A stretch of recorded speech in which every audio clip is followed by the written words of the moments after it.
Exercise 1.3 का question number 10 है। मान लीजिए कि f x to y एक व्युत्क्रमणीय फलन है। सिद्ध कीजिए कि f का प्रतिलोम फलन अद्वितीय है, यूनिक है।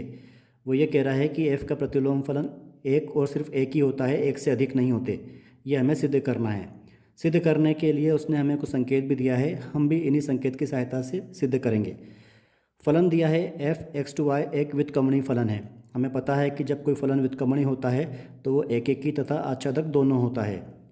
फिर यदि प्रतिलोम का भी अस्तित्व है तो गॉस और फॉक के तत्समक भी विद्यमान होते हैं। g of f x equals to x तथा f of g y equals to y होता है।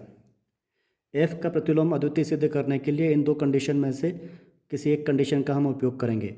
हम सेकंड कंडीशन का उपयोग करेंगे, इससे f का प्रतिलोम सिद्ध करने में आसानी होगी। सिद्ध करने के लिए हम विरोधाभास विधि का प्रयोग करेंगे। हम मान लेंगे कि f के दो भिन्न प्रतिलोम g1 और g2 हैं और आगे जाके हम अपने आप को ही गलत सिद्ध कर देंगे। हम सिद्ध कर देंगे कि g1 और g2 दो भिन्न प्रतिलोम नहीं हैं, दोनों आपस में बराबर हैं, g1 बराबर g2। इससे ये सिद्ध हो जाएगा कि f का एक अद्वितीय प्रतिलोम ही होता है। तो अब हम हमारे सवाल को सिद्ध करेंगे। हमने मान लिया है कि f के दो भिन्न प्रतिलोम g1 व g2 हैं। हमें पता है f ऑफ जी वाई ये y के इक्वल होता है। अब एक प्रतिलोम नहीं है, हमारे पास दो प्रतिलोम हैं g1 व g2, तो इसको हम ऐसा भी लिख सकते हैं f of g1 y equals to y तथा f of g2 y equals to y।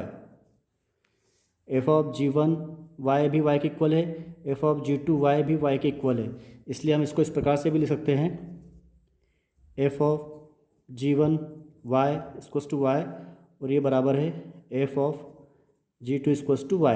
ये दोनों वैल्यू y के बराबर है, यहाँ हमने देखा है। फाइनली इसको हम इस प्रकार से लिख देंगे f of g1 y equals to f of g2 y। इसको हम f ऑफ ब्रैकेट में G Y F of g2 y को लिख सकते हैं f ब्रैकेट में g2 y। ये g1 y है, ये g2 y है। हमें फलन व्युत्क्रमणीय दिया है और एक व्युत्क्रमणीय फलन एकेकी तथा आच्छादक होता है।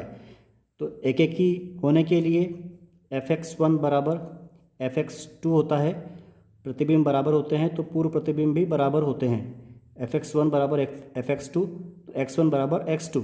यहाँ पे थोड़ी देर के लिए कंसीडर करें कि ये जो वैल्यू है ये x1 है और ये जो वैल्यू है ये x2 है। चूँकि f एकेकी है इसलिए इनके पूर्व प्रतिबिंब भी बराबर होंगे, तो ये x1 बराबर x2 हो जाएगा। इसलिए x1 की जगह हमारे पास क्या है g1 y और x2 की जगह है g2 y। यहाँ हम लिख देंगे चूँकि f एकेकी है। अब हमें पता है जैसे फॉग FOG ये f ऑफ जी वाई के बराबर होता है। y लिखें चाहे नहीं लिखें, इसकी वैल्यू यही होती है। तो यहाँ पर जो g1 y दिया है और g2 y दिया है, तो y को नहीं भी लिखेंगे तो भी चल जाएगा। तो ये हो जाएगा g1 बराबर g2। तो हम भिन्न प्रतिलोम मान के चले थे g1 व g2 को, और g1 और g2 दोनों बराबर आ गए, तो हमने अपने आप को ही गलत सिद्ध कर दिया। अतः g1 और g2 भिन्न प्रतिलोम नहीं हैं, दोनों बराबर हैं। अतः f का प्रतिलोम अद्वितीय होता है। प्रूव्ड।